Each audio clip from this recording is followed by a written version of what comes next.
नमस्ते। स्वागत है आपका कहानियों की पोटली में। मेरा नाम है निशान सक्सेना। मैं सुनाता हूँ कहानियाँ। ये सुनते हैं आज मालगुडी डेज की कहानी, ज्योतिषी का एक दिन। एक दोपहर के समय वो अपना थैला खोलता और ज्योतिष की दुकान लगाता। दर्जन भर कौड़ियाँ, कपड़े का चौकोर टुकड़ा जिस पर कई रहस्यमय रेखाएं खींची थी, एक नोटबुक ताड़पत्रों की और एक छोटी सी किताब।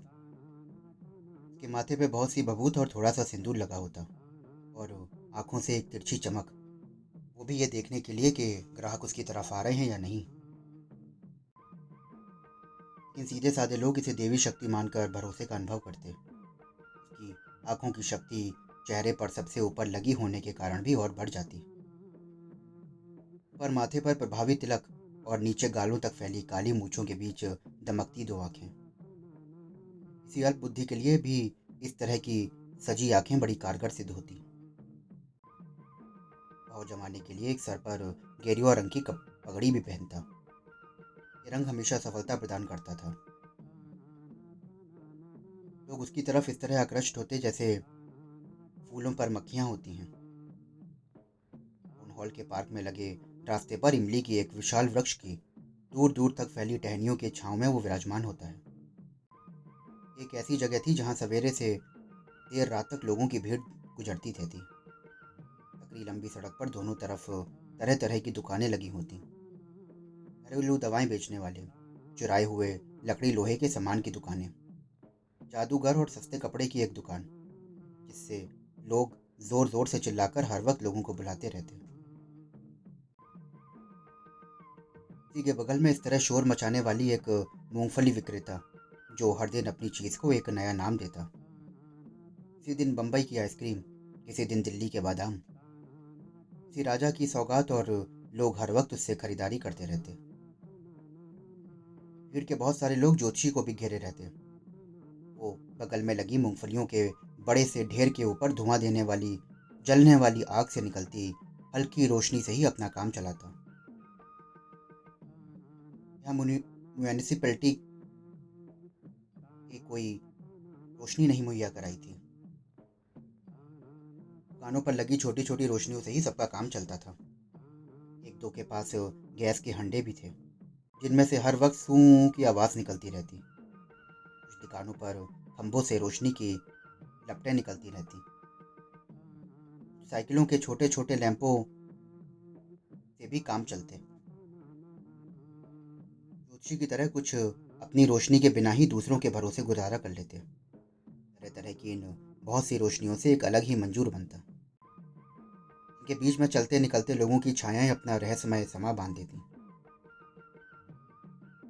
ज्योतिषी को ये माहौल बहुत सही लगता, क्योंकि जब उसने ज़िंदगी शुरू की थी तब ज्योतिषी तो बनना नहीं चाहता था।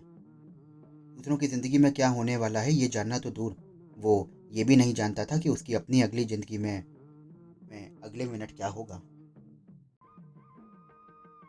उसे ना सितारों की कोई जानकारी थी और ना ही बेचारे लोगों की, जो उसके ग्राहक बनते।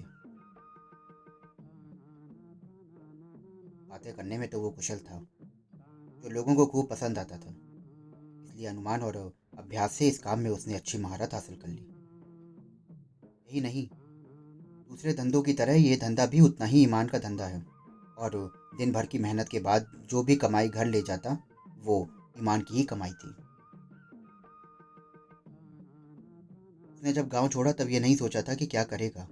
गांव में ही रहता तो वही सब काम करता जो पुरखे करते आए थे, यानी खेती का काम, शादी और बच्चे, और पुराने घर में हमेशा की तरह गुजर बसर। लेकिन ये तो होना ही ना था। उसे बिना किसी को बताए घर छोड़ना पड़ा, और आसपास नहीं, करीब 200 मील ज़्यादा दूरी थी, दोनों स्थलों के बीच एक समुद्र की तरह। कोई व्यावसायिक ज्योतिषी नहीं था। उसने अपना गांव किसी चिंता या भय के कारण गुप्त रूप से नहीं छोड़ा था, बल्कि ये पेशा उसे मजबूरी में अपनाना पड़ा था। उसके जीवन के कटु अनुभव ने उसे बहुत कुछ सिखाया था। वो मानवीय जीवन की कठिनाइयों को समझ चुका था। वो लोगों के मन की बातों को पढ़ना सीख चुका था। समय के लंबे अंतराल में अपने अभ्यास और अनुभव के सहारे उसने स्वयं के लोगों की समस्याओं के हल निकालने की उत्तम कला को विकसित किया था। वो अपनी चतुराई का प्रयोग करके बहुत सी भविष्यवाणियां भी करता था। इस प्रकार वो लोगों को और आकर्षित करता था।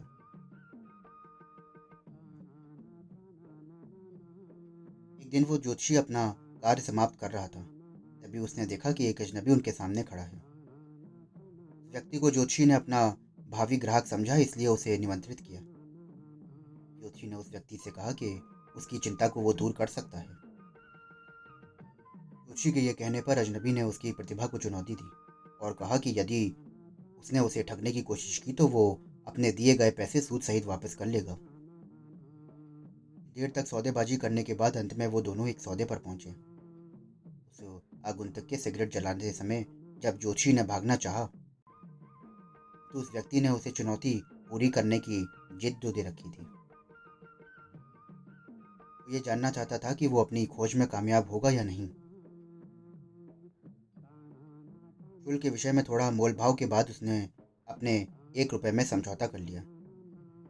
ज्योतिषी ने अपनी घबराहट को छिपाया एवं चालाकी से अजनबी से कहा, अगर उसे जान से मारने की कोशिश की तो वो क्या उसे छुरा मारा गया तो सोच लेना। से ज्योतिषी के प्रति अजनबी की उत्सुकता बढ़ी, किंतु उसने उस पर किसी प्रकार का संदेह नहीं किया क्योंकि वो उसे पहचान नहीं पाया था। उसने ज्योतिषी से और भी प्रश्न किए और उसके उस प्रश्न के उत्तर में ज्योतिषी ने कहा कि उसे कुएं में डाल दिया गया था। ज्योतिषी ने उसको ये भी बताया कि उसे उसका शत्रु अब तक मिला है नहीं है, क्योंकि वो एक ट्रक द्वारा कुचला जा चुका है और उसकी मृत्यु हो गई है। जब ज्योतिषी ने उस व्यक्ति को उसके नाम से पुकारा तो वो आश्चर्यचकित हो गया। ज्योतिषी ने उससे कहा कि ये सब दैवीय अंत्यदृष्टि का फल है। इस तरह ज्योतिषी ने संतुष्टिजनक उत्तर दिए और अच्छा पैसा कमाया। वो चालाकी द्वारा अपने किए गए अपराध के पाप से प्रायश्चित से बच गया और खत्म हो गया ज्योतिषी का वो दिन। दोस्तों, अभी आप सुन रहे थे मालगुडी डेज की कहानी ज्योतिषी का एक दिन। आशा करता हूँ कि आपको ये कहानी बेहद पसंद आई होगी। अगर आपको कहानियाँ सुनने का शौक है और आप रोज नई नई कहानियाँ सुनना चाहते हैं तो मेरे चैनल को फॉलो करिए, सब्सक्राइब करिए। आपको ये कहानियाँ कैसी लग रही हैं मुझे ज़रूर बताएं। डिस्क्रिप्शन बॉक्स में मेरा इंस्टाग्राम आईडी और मेल आईडी दिया हुआ है। आशा रहेगा आपके रिव्यूज़ का। मैं फिर मिलता हूँ आपसे नई कहानी के साथ। तब तक जुड़े रहिए।